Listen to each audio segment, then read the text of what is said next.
So it's probably possible it's in retaliation to Young Dolph. And if that's the case, and that's his brother, it's going to continue. It's going to continue. And Yo Gotti, Big Juke's brother, certainly continued the cycle of retaliation, reportedly going after the man accused of killing his brother. However, Gotti never expected the federal authorities to start coming after him. According to reports, the feds may have gathered enough evidence to keep him locked up for the rest of his life. There is a specific kind of power that operates best in the shadows. Not the power of the stage, platinum records, billboard charts, or sold-out arenas, but a quieter and heavier kind of power. The kind that moves things without ever appearing to move. The kind that makes decisions other people have to live with, or sometimes die from. Anthony Mims, better known as Big Juke, was said to hold that kind of power. You've probably heard his name before. He was the older brother of Mario Mims, the rapper the world knows as Yo Gotti, one of the most commercially successful artists to ever come out of Memphis. Big Juke was a central figure at Collective Music Group, CMG. The label Yo Gotti built into a major force in the music industry, home to artists like Moneybagg Yo, Glorilla, and ESTG. His exact title at the label was never clearly defined. He wasn't the one on stage performing, dropping albums, or doing press runs. Instead, he was the person in the room when the real conversations were happening. The talent scout, the project manager, and the man whose social media pages were constantly promoting CMG artists. He was always present, always involved, and always close to the center of everything. Big Juke was 47 years old when he was killed. And the story of his death can't be told without first understanding how he lived. Specifically, how he allegedly used the influence and resources connected to one of Memphis's most powerful music operations to wage a private war against a man who had simply refused to join their team. That man was Young Dolph. The origins of the feud between CMG and Dolph go back to 2014, when Young Dolph, whose real name was Adolph Thornton Jr., publicly revealed that he had turned down an offer to sign with CMG. Dolph had already built his own label, Paper Route Empire, using his own money, reportedly investing around $3 million into the company. He had no interest in giving up ownership of what he had built, no matter how attractive the offer might have been. According to Dolph, he even went into the studio with Yo Gotti and heard the pitch directly. But he ultimately walked away from the deal. The way he left, and what Gotti allegedly said during that meeting, would plant the seeds of a grudge that would grow over the years and eventually lead to a conflict that cost multiple people their lives. Dolph later described how Gotti cleared the entire room so the two of them could talk one-on-one. During that private conversation, Gotti allegedly began speaking negatively about his own signed artists, including Zilla and Starlito, using them as examples in a sales pitch. According to Dolph, Gotti essentially said those artists needed babysitting, but that Dolph was different and built for something bigger. For Dolph, hearing someone talk down about their own artists like that was a major red flag. In that moment, he felt like he learned everything he needed to know about the man he was dealing with. And it was enough for him to walk away from the deal for good. You gonna really sit and downplay your artist and throw your artist up on the bus to try to persuade me in to come over there? He said no. He kept Paper Route Empire, and according to Dolph, Gotti kept texting him for 2 years trying to change his mind. Yo Gotti was texting my phone for 2 years straight. What you doing, bro? What you working on, bro? Let's do it. Memphis, though, is a small city, a place where independence can be seen as defiance, where saying no to the wrong person in the wrong room can carry consequences that have nothing to do with music. By 2016, that quiet rejection had exploded into a public feud. Dolph released his debut album King of Memphis on the same day that Yo Gotti dropped The Art of Hustle. The title itself felt like a direct territorial challenge to Gotti's self-proclaimed reign over the city. That same month, CMG artist Black Youngsta reportedly showed up in Dolph's South Memphis neighborhood with an armed crew looking for him. The diss tracks followed, then the social media battles. In February 2017, Young Dolph released Play with Yo B*********, a vicious, full-scale personal attack aimed directly at Gotti. The track mocked him, used a lookalike of Gotti in the music video, and humiliated him in front of the entire rap world. Crucially and fatally, it also mentioned Big Juke by name. YouTuber and hip-hop documentarian Trap Lore Ross, who has extensively covered the entire saga, described the track as devastating, not just musically but personally. It was a public humiliation aimed straight at the heart of CMG's inner circle. There was a very vicious diss song where Dolph was dissing Gotti's brother, Big Juke, who obviously has become a big part of this. He's obviously part. Dolph dropped that very, very vicious diss track, absolutely tore Big Juke and Yo Gotti apart. He had the body double in the video. For a man like Anthony Big Juke Mims, who operated in the shadows and wielded real-world influence, being publicly mocked in a rap video was not something that could simply be laughed off. By many accounts, he was a respected figure in the Memphis street hierarchy, and public humiliation like that demanded a response. In February 2017, just 25 days after the diss track dropped, young Dolph's bulletproof SUV was hit with more than 100 rounds in Charlotte, North Carolina, during CEA tournament weekend. Black Youngsta and 2 associates were charged with discharging a weapon into occupied property, though the charges against Youngsta were later dropped. Dolph survived because his truck was bulletproof. He still performed his show that same night and later turned the experience into an album titled Bulletproof. 7 months later, in September 2017, Dolph was shot outside the Loews Hollywood Hotel in Los Angeles. Both Yo Gotti's entourage and Dolph were reportedly staying at the same hotel. The Los Angeles Police Department cleared Gotti as a person of interest. A Gotti associate, Corey McClendon, was arrested for attempted murder but later released without charges. Through all of it, Big Juke remained in the background, not charged and not directly named in any of the incidents. He appeared to be operating exactly the way powerful figures who move in the shadows often do, present in the consequences, but invisible in the causation.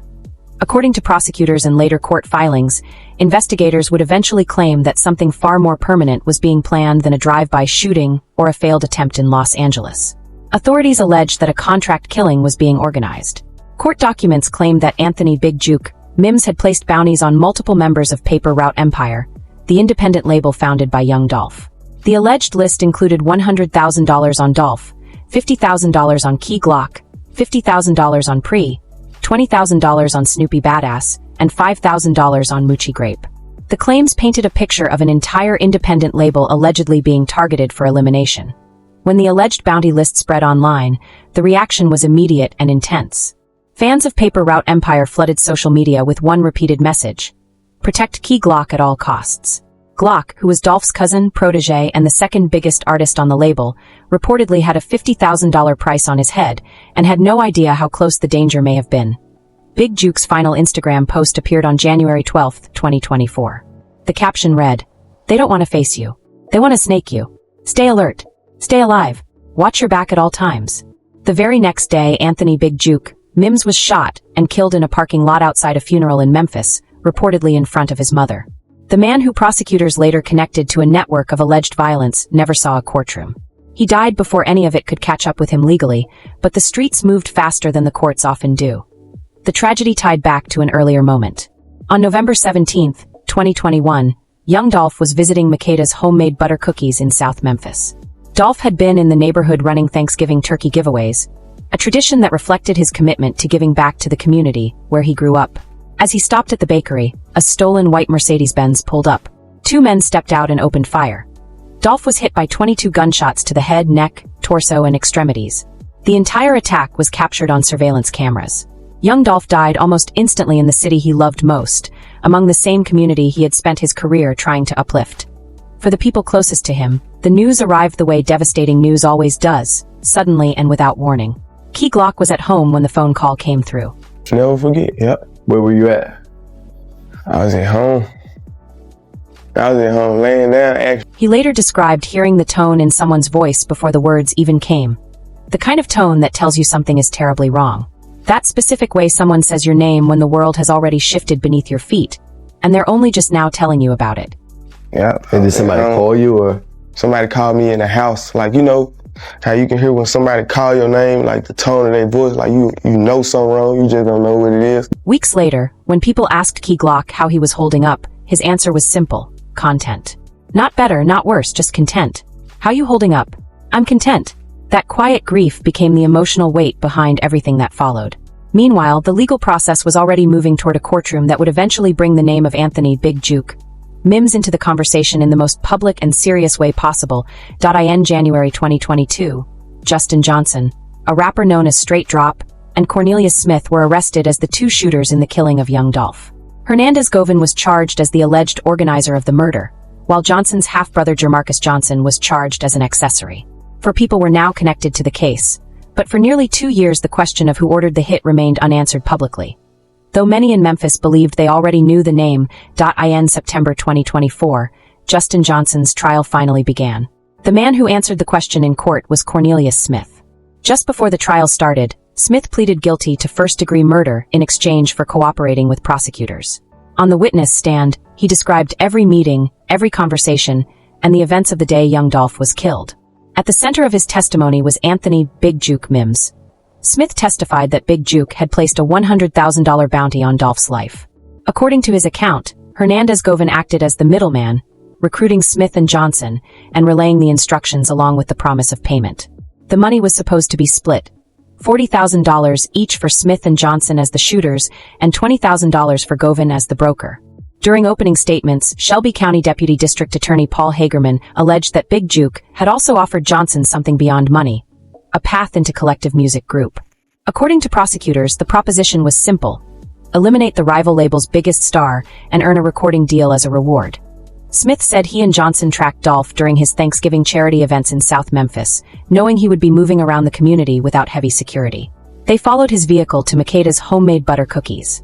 Smith testified that he fired first using a semi-automatic rifle, while Johnson used a handgun. He confirmed the stolen Mercedes-Benz used for the getaway, the changing of clothes afterward, and attempts to destroy the vehicle. During cross-examination, Smith admitted something that stunned the courtroom. The murder took place on his daughter's birthday. He said he did it for the money and believed it would be a financially beautiful day for his family.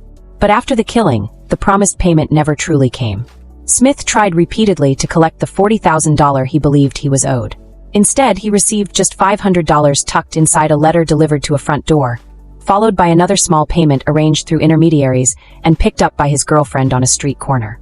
Altogether, he said he received about $800,800 for the life of a man who had built a multimillion-dollar empire independently and had turned down major record deals because he believed in his own value.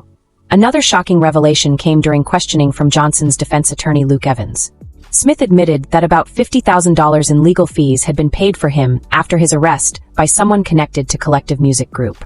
Smith said the money went directly to his lawyer and did not pass through his hands, and he claimed he was testifying simply to get the truth off his chest. Johnson's defense attacked Smith's credibility, pointing out that he initially lied to police and had incentive to cooperate with prosecutors to reduce his own sentence.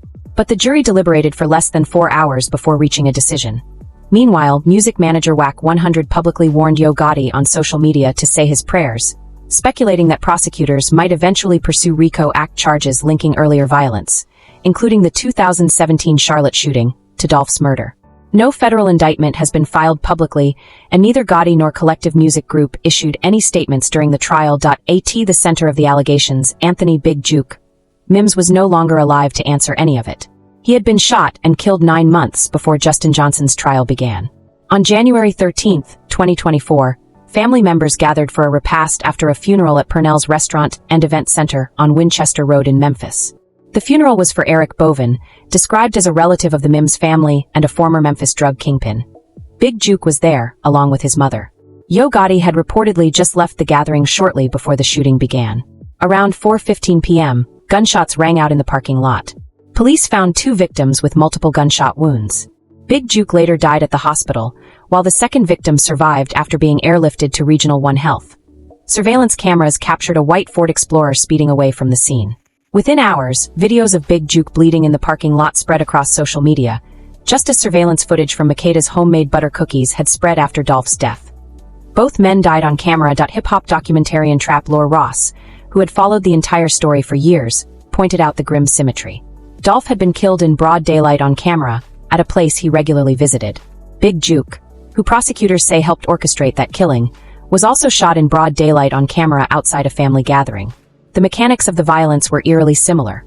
Rapper Boozy Badass said he had spoken with Big Juke just 5 days before the shooting about music they were working on together. After hearing the news, his first call was to a Collective Music Group artist he knew. His advice was blunt: leave Memphis and stop returning for a while because the city was too dangerous amid everything unfolding. As of the latest reporting, Big Juke's murder remains unsolved. The Memphis Police Department has said the investigation is ongoing, with no arrests publicly announced. The legal consequences for others involved continued to unfold. On September 26, 2024, in Shelby County Criminal Court, Justin Johnson was found guilty on all counts: first-degree murder, conspiracy to commit murder, and felon in possession of a firearm. Judge Jennifer Mitchell sentenced him to life in prison without parole. In November 2024, she added 35 years for conspiracy and 15 years for the firearm charge. Life plus 50 years total. The alleged recording deal he believed might launch his music career turned into a permanent prison sentence. Johnson's attorney later filed for a new trial, but Judge Mitchell denied the motion in January 2025. Meanwhile, Jermarcus Johnson pleaded guilty to accessory charges and received a 6-year diversion program instead of prison. Cornelius Smith, the cooperating shooter, still awaits his final legal outcome. The alleged middleman Hernandez Govan rejected several plea deals and remains out on bond awaiting trial. In July 2025, Judge Jennifer Mitchell sealed all pretrial documents in his case, meaning the public cannot see key evidence or court filings. The reason has not been disclosed. Through all of it, the trial, the testimony, the bounty allegations, and warnings about possible federal investigations, Yo Gotti and Collective Music Group have remained completely silent publicly. No charges have been filed against Gotti, and no federal case has been announced. Meanwhile, life in Memphis continues. Paper Route Empire continues operating, and Key Glock, the artist who allegedly once had a bounty on his head, kept working and releasing music. In May 2025, he released a new album through Republic Records, honoring the legacy of his cousin Young Dolph the only way he knew how, by continuing to build the career and the movement they started together.